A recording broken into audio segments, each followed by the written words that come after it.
क्या हो अगर हम सदियों पुराने ज्ञान को भविष्य की सबसे आधुनिक तकनीक से जोड़ दें।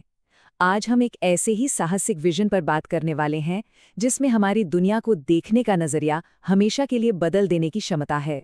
लेकिन पहले एक सवाल, हम सबने इतनी तरक्की कर ली है, फिर भी हम अपने सिस्टम्स को बार बार फेल होते क्यों देखते हैं? कभी कोई पुल गिर जाता है, कभी बड़े बड़े प्रोजेक्ट्स में देरी हो जाती है और अक्सर सही टैलेंट को मौका ही नहीं मिल पाता। तो आखिर हमारे सिस्टम का ब्लाइंड स्पॉट क्या है? कमी कहाँ है? इसका जवाब सच कहूं तो होश उड़ा देने वाला है। एक अनुमान के मुताबिक दुनिया को हर साल लगभग 12 से 14 ट्रिलियन डॉलर्स का नुकसान होता है, और ये नुकसान अदृश्य हानियों यानी इनविजिबल लॉसेस की वजह से होता है।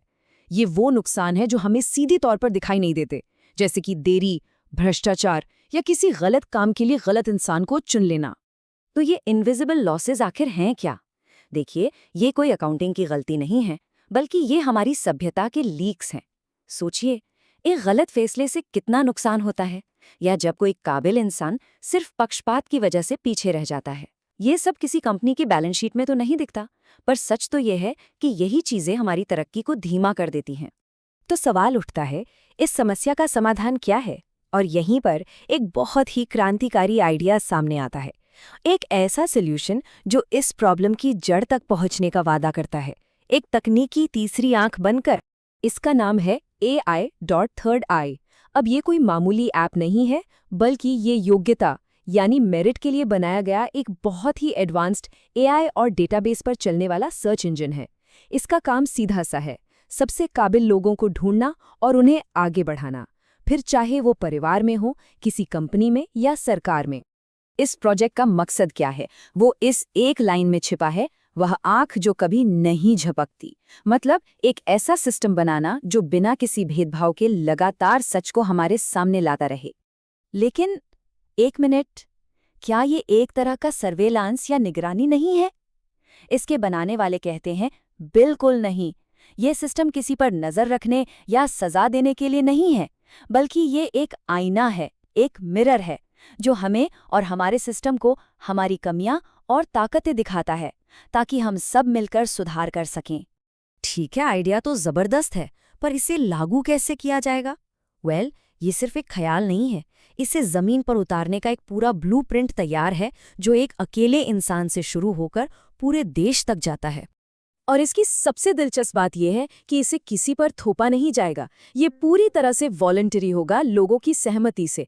इसकी शुरुआत एक व्यक्ति के अपने सेल्फ असेसमेंट से होगी, फिर सहमति से छोटे ग्रुप्स तक, और आखिर में जब भरोसा बन जाएगा, तब जाकर सरकार में इसके पायलट प्रोजेक्ट्स को आजमाया जाएगा। इस विजन को और प्रैक्टिकल बनाने के लिए इसे भारत के मौजूदा डिजिटल आईडी सिस्टम आधार के अगले लेवल यानी आधार प्लस के तौर पर देखा जा रहा है। आइडिया ये है कि जो इंफ्रास्ट्रक्चर पहले से मौजूद है, उसी के ऊपर एक नई और ज्यादा पावरफुल लेयर बनाई जाए। और हाँ, ये कोई रातों रात होने वाला बदलाव नहीं है, ये एक लंबी 22 साल की यात्रा है। प्लान है कि 2025 में एक प्रोटोटाइप से शुरू किया जाए, 2030 तक पायलट प्रोजेक्ट से सीखा जाए और 2047 तक इसे राष्ट्रीय स्तर पर अपनाने का लक्ष्य रखा गया है। ये लंबा वक्त भरोसा बनाने और सिस्टम को धीरे धीरे बेहतर बनाने के लिए बहुत जरूरी है। लेकिन अगर ऐसा सिस्टम एक देश के सिस्टम को सुधार सकता है, तो क्या इसकी क्षमता बस वहीं खत्म हो जाती है? नहीं, इस प्रोजेक्ट का असली मकसद इससे कहीं ज्यादा बड़ा और फिलोसॉफिकल है। ये देशों की सीमाओं से भी आगे जाकर पूरी मानवता को एक साथ लाने की बात करता है। यहाँ हम एक नेशनल सिस्टम से ग्लोबल चेतना यानी एक वैश्विक सोच तक के सफर की बात कर रहे हैं। ये सिर्फ टेक्नोलॉजी का विकास नहीं है, बल्कि इसे इंसानी चेतना के विकास का अगला कदम माना जा रहा है। तो सबसे बड़ा लक्ष्य क्या है? एक प्लैनेटरी सिविलाइजेशन बनाना, मतलब एक ऐसी दुनिया जहां लोग खुद को किसी एक देश या धर्म तक सीमित न रखें, बल्कि एक साझा मानवता का हिस्सा समझें। पर यह होगा कैसे? आइडिया ये है कि AI का इस्तेमाल करके दुनिया भर के धार्मिक और दार्शनिक ग्रंथों को एनालाइज किया जाए, ताकि उन कॉमन नैतिक मूल्यों को खोजा जा सके जो हम सबको जोड़ते हैं। मानना यह है कि रास्ते भले ही अलग हों, पर वे सब एक ही सच्चाई की तरफ इशारा करते हैं। दुनिया को देखने के अलग अलग तरीकों को भी सच्चाई के अलग अलग मॉडल्स के रूप में समझा जा सकता है। जैसे द्वैत दर्शन कहता है कि भगवान और इंसान अलग हैं, जैसे राजा और प्रजा। वहीं अद्वैत कहता है कि दोनों एक ही हैं, जैसे सागर और उसकी लहरें। एआई हमें ये समझने में मदद कर सकता है कि ये अलग-अलग मॉडल्स एक दूसरे के दुश्मन नहीं, बल्कि एक ही सच को देखने के अलग-अलग नजरिए हैं। तो असल में इसका नतीजा क्या हो सकता है? ये सिस्टम वर्ल्ड क्लास एजुकेशन को हर किसी के लिए आसान बना सकता है, समाज में तनाव को पहचान कर किसी बड़े झगड़े से पहले ही चेतावनी दे सकता है और पूरी दुनिया के योगदान के लिए एक निष्पक्ष और योग्यता पर आधारित सिस्टम बना सकता है। और ये सब कुछ हमें आखिर में मानवता के सबसे बड़े सवाल पर लाकर खड़ा कर देता है। एक ऐसा सवाल जिसका जवाब हमारे भविष्य की दिशा तय करेगा। तो सबसे बड़ा सवाल यही है, क्या ये एआई सच में मानवता को एक करने वाला एक टूल बनेगा, या फिर ये सिर्फ हमारे बीच की गहरी दरारों को और साफ दिखाने वाला एक आईना बनकर रह जाएगा?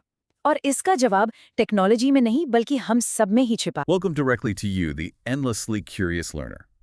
Usually when we sit down for a deep dive to look through a stack of technical blueprints and system roadmaps, we have a pretty good idea of what to expect. Right. Usually we're looking at, the latest enterprise software or a new framework for cloud computing. Exactly. Or maybe a pitch for a decentralized financial network. Oh. But the materials for today's deep dive are, well, they're entirely different. Oh, completely. We are looking at a vision crafted by a very specific, highly experienced group of people. Specifically, the 1973 alumni batch from the Indian Institute of Technology, Roorkee. And that background is absolutely crucial here. I mean, we aren't talking about 20-something Silicon Valley founders in hoodies trying to disrupt a market. Yeah, definitely not. These are super senior technocrats, structural engineers, individuals who have spent really a half-century building massive physical infrastructure. Managing sprawling national projects. Exactly, and navigating incredibly complex bureaucratic systems. Right, and they have taken all of that compounded life experience and funneled it into a proposal called AI.3rd.IIE. Which operates under a broader initiative they call MaBharti Vision 2025. Okay, let's unpack this. Because they're not just pitching an app to make your workday more efficient. Not at all. They're pitching an overarching framework that proposes using artificial intelligence to literally measure human merit, resolve generation gaps, and ultimately push humanity toward what they describe as a real heaven on earth by the year 2047. To really grasp the gravity of a proposal that audacious, we have to start with the massive bleeding wound they believe they were trying to triage. The invisible losses. Spot on. Yeah. The core premise of their keynote addresses is that humanity is currently suffering from systemic, catastrophic, invisible losses. The authors argue that despite all our technological brilliance, human societies are silently bleeding out. The irony they highlight in the text is something we all intuitively feel, but we rarely put it into words. We live in an era where we have satellites orbiting the planet that can zoom in and read the date on a coin dropped on the sidewalk. We possess that level of microscopic, godlike precision. And yet, a brand new, multi-million-dollar highway bridge collapses after its first heavy monsoon. yes. Or a massive public transportation project goes billions of dollars over budget and takes an extra decade to finish. It happens everywhere. The engineers behind this blueprint actually put hard numbers to this paradox. They estimate that India alone bleeds about 34 to 36 lakh crore rupees every single year to these failures. Which is just a staggering figure. And globally, they peg the loss at $12 to $14 trillion annually. And the most important distinction they make here is that you can't just audit a corporate spreadsheet or a government budget and find these missing trillions. Because they aren't accounting errors. Exactly. They call them civilizational leakages. Civilizational leakages. Yeah. They are the compounding friction of human systems. It's the downstream effect of a delayed decision. It's the invisible cost of a bureaucratic bottleneck. Or the cascading damage of promoting someone based on, political pressure rather than actual competence. Precisely. So it's the wrong person in the wrong job at the wrong time and the invisible shockwaves that causes. Historically, human legal and financial systems only penalize what is visibly broken. Right, the immediate failure. Right. If a manager makes a choice driven by personal bias that indirectly costs the company $10 million 5 years down the line, the intent behind that decision is invisible. But the AI is supposed to change that. Yes. AI.3rd.IIE is proposed as a mathematical nervous system designed to detect those exact hidden leakages. But if we have better steel, better concrete, better computer modeling today, why did these veteran engineers conclude that modern projects fail so frequently? Comes down to accountability. They make a fascinating historical comparison in the sources to ancient infrastructure. They ask why a modern overpass cracks in 5 years, while something like the Qutb Minar or the Taj Mahal has survived centuries. What's fascinating here is their concept of lost conscious design. Yeah. It's not that the Mughals had access to some magical, indestructible mortar. Right, it's not the materials. No, it's that the builders operated under a completely different framework of accountability and intent. If you built a fortress for an emperor and it collapsed, the penalty was absolute. Your life was on the line. Exactly. The intent of the builders, their fear of failure, their personal accountability, those were structurally woven into the very stones they laid. Skin in the game. Deep personal skin in the game. Modern systems lack that. The proposal for AI.3rd, III, is essentially an attempt to force that ancient lost conscious design into modern human operations by tracking the invisible assumptions that lead to systemic failure. But how do you actually engineer a system to detect human intent? That brings us to the core technological mechanic of the blueprint, the AI3ID. Which is a massive undertaking. Now, for anyone listening who's familiar with India's existing 12-digit Aadhaar biometric ID system, your first thought is probably that they want to scrap it and start over. But they are very clear that they don't want to break the current system. Right, they want to build an Aadhaar++ framework. They envision a massive layered data architecture. You keep your base 12-digit ID as the foundation, but built securely on top of that is a civic layer pulling in your passport and voter records, Okay. a financial layer for your banking and taxation, a mobility layer, and finally, this unprecedented AI.3rd II layer. And this AI layer is where the granularity gets wild. We're talking about an alphanumeric ID. The text gives the example format IN 9012-XY00045. Yes, that links your entire professional and personal history. It pulls your education records from kindergarten to your PhD. It ingests your annual confidential reports, your professional performance reviews, and then it goes straight into lifestyle tracking. Which is where it gets very personal. Very personal. Your dietary preferences, your daily exercise routines, your hobbies, and even your personal mission statement. Let me pause right there, because my immediate reaction reading that was, wait, how does my morning jog or what I eat for lunch factor into a national index of my professional merit? It is a jarring thought. But to the engineers who authored this, merit is not just a college degree or a coding certificate. It's more holistic. It is holistic deliverability. Yeah. They propose a scoring model called the Weighted Tri-Index Model, or TPI. Right, the TPI. It calculates your overall human potential through a very specific formula. 40% IQ plus 30% CQ plus 30% EQ or MQ.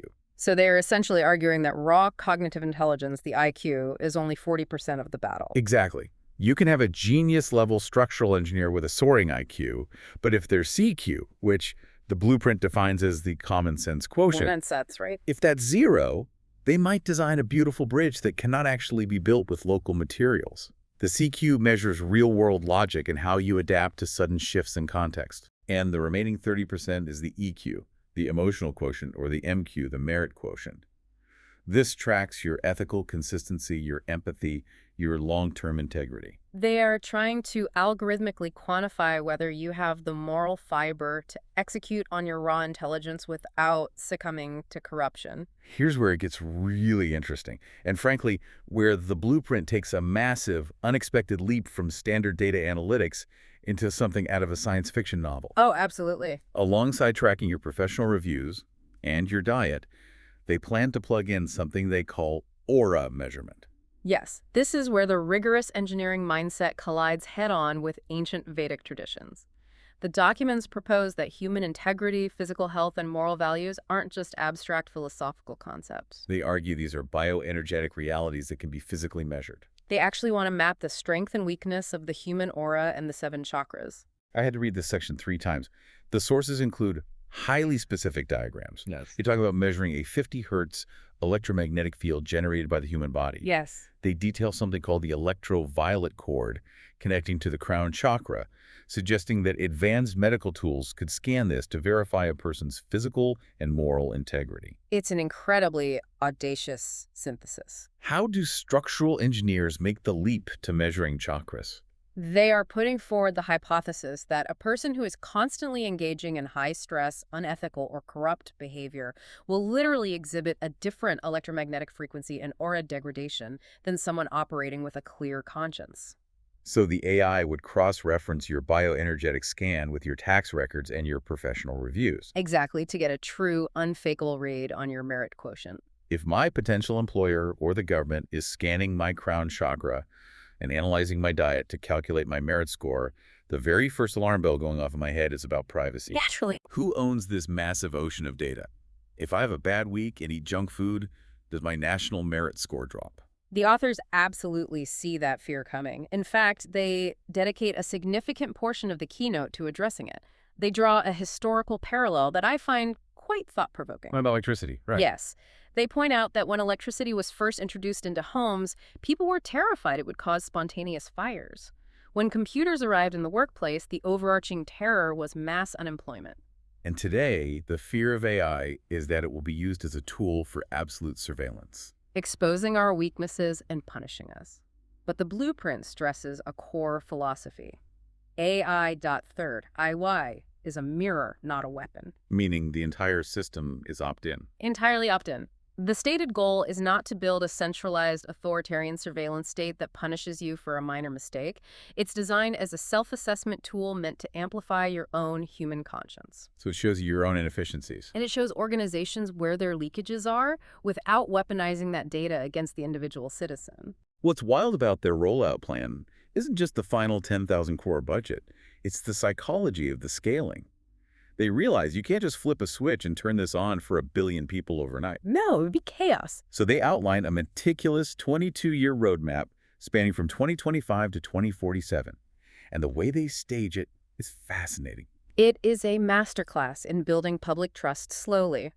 They don't start with a city or even a corporation. Phase 1 is a tiny 6-month prototype with a budget of just 25 lakh rupees. And the target is a single nuclear family of 4 to 6 people. Which makes perfect sense. If you cannot mathematically prove that this AI can map the dynamics, the trust, and the inefficiencies of a single household without violating their privacy and turning the family members against each other, you have absolutely no business putting it in a government office. You prove it in the living room first. Exactly. Once that localized trust is established, phase 2 takes a year and moves into educational institutions to model the IQ and CQ of a few hundred students. Then phase 3 scales up to corporate and government departments. With a budget of 3 to 5 crore, focusing on talent ranking and removing hiring bias among thousands of employees. Then phase 4 is a 2 to 3 year city or state pilot costing 50 to 100 crore to create a state human index. And finally, phase 5 is the massive 10 to 12 year push for a national grid. With a 10,000 crore budget, achieving the India Merit Index 2047. And as a citizen, you'd interact with all of this through a specialized suite of decentralized apps. An entire ecosystem of them. Yeah, if you want to report civic issues, there's eThird Eye.